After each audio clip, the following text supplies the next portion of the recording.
আপোনালোকে সকলোৱে জানে অসমৰ খিলঞ্জীয়া ভূমিপুত্ৰ ঠেঙাল কছাৰীসকলৰ যি মূল উৎসৱ তৰাচিয়া বিহু, তৰাচিয়া বিহুৰ ভাগ আমি চ'ত মাহৰ দ্বিতীয় বুধবাৰটোৰ পৰা পালন কৰোঁ। বিভিন্ন সময়ত ঠেঙাল কছাৰী ছাত্ৰ সন্থাই অসমৰ মুখ্যমন্ত্ৰী মহোদয়কে ধৰি বিভিন্ন ধৰণৰ ৰাজনৈতিক নেতা যেনেকে ধৰণে হওক যোৰহাট লোকসভা সমষ্টিৰ সন্মানীয় সাংসদ তপন গগৈ ডাঙৰীয়া তথা বৰ্তমানৰ প্ৰাৰ্থী,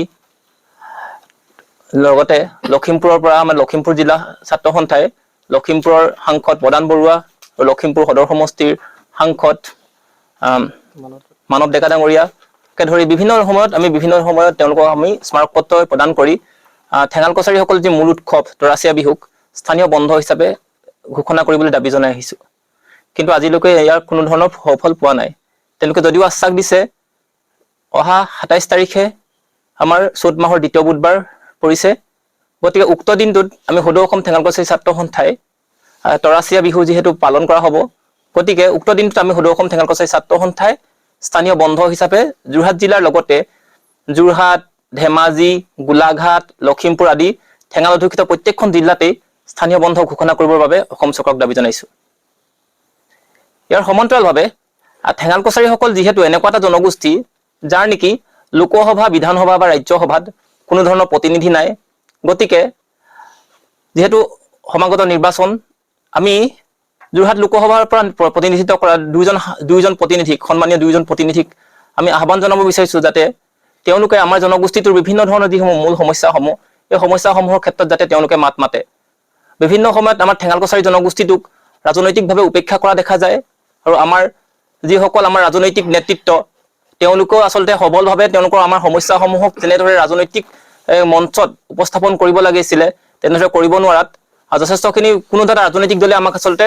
সেই ৰাজনৈতিক যেনেদৰে ফেক্টৰ বুলি ভাবিব লাগে বা আমাৰ সমস্যাসমূহ যেনেদৰে গুৰুত্ব দিব লাগে তেনেদৰে গুৰুত্ব দিয়া দেখা পোৱা নাই। গতিকে সমাগত নিৰ্বাচন আহিছে, দুয়োটা ৰাজনৈতিক দলৰ দুজনকৈ শক্তিশালী প্ৰাৰ্থী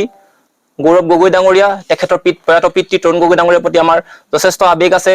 সমান্তৰালভাৱে তপন গগৈ ডাঙৰীয়া তেখেতেও সদৌ অসম ছাত্ৰ সন্থাৰ মঞ্চৰ জৰিয়তে আহি এটা সবল ব্যক্তিত্বৰে প্ৰতিনিধিত্ব কৰিছে। গতিকে দুয়োজনৰ প্ৰতি আমাৰ শুভেচ্ছা আছে আৰু সমান্তৰালভাৱে আমি দাবী জনাম যাতে ঠেঙাল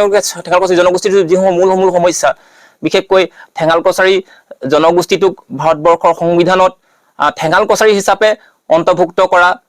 লগতে ঠেঙাল কছাৰী সাহিত্য শাসিত পৰিষদক যিকোনো প্ৰকাৰে ধৰক ভাৰতবৰ্ষৰ সংবিধান বা ষষ্ঠ অনুসূচীৰ মডুলেশ্যন সংশোধন কৰি হ'লেও সাংবিধানিক মৰ্যাদা প্ৰদান কৰা। ইয়াৰ উপৰিও আমি পুনৰ জনাইছোঁ আজি যিটো সংবাদমেলৰ মূল বিষয় তৰাচিয়া বিহুত স্থানীয় বন্ধ দাবী কৰা, ঘোষণা কৰা ইত্যাদি বিভিন্ন বিষয়ত যাতে তেওঁলোকে জনগোষ্ঠীটোক এটা গুৰুত্ব দি তেওঁলোকে কাম কৰি যায় তাৰ বাবে আমি আহ্বান জনাম। সদৌ অসম ঠেঙাল কছাৰী ছাত্ৰ সন্থাৰ যোৰহাট জিলা সমিতিৰ উদ্যোগত এখন সংবাদমেল সম্বোধন কৰা হৈছিল। আজি সংবাদমেলৰ মূল বিষয় আছিল ঠেঙাল কছাৰীসকলৰ যিটো লোক উৎসৱ বা জাতীয় উৎসৱ তৰাচিয়া বিহু অহা ২৭ মাৰ্চ তাৰিখে অৰ্থাৎ চ'ত মাহৰ দ্বিতীয় বুধবাৰে আয়োজন কৰা হয় আৰু অহা ২৭ মাৰ্চ তাৰিখে ইতিমধ্যে আমাৰ তৰাচিয়া বিহুটো উদযাপন কৰা হ'ব। উক্ত দিনটোত ঠেঙাল কছাৰী অধ্যুষিত যিসমূহ অঞ্চল বিশেষকৈ যোৰহাট, গোলাঘাট,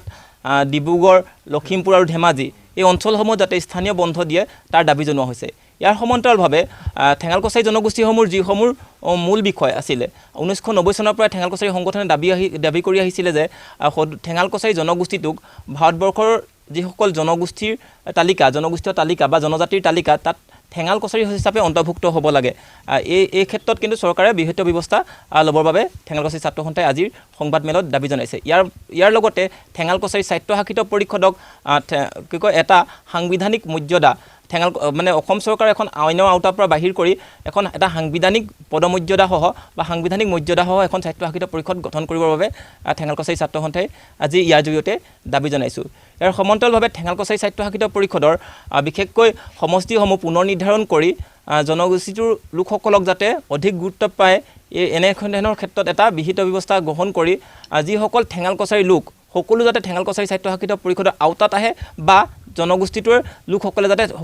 সকলোৱে যাতে ঠেঙাল কছাৰী সাহিত্য শাসিত পৰিষদৰ পৰা পাবলগীয়া সুবিধাসমূহ সমানে পায় তাৰ বিহিত ব্যৱস্থা কৰিব লাগে। ইয়াৰ সমান্তৰালভাৱে যিসকল লোক আচলতে তেওঁলোকেও নিবিচাৰে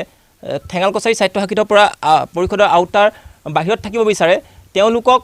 যি সংবিধান বা আইন সংশোধন কৰি হ'লেও ঠেঙাল কছাৰী সাহিত্য শাসিত পৰিষদৰ আওতাৰ পৰা বাহিৰ কৰিব লাগে।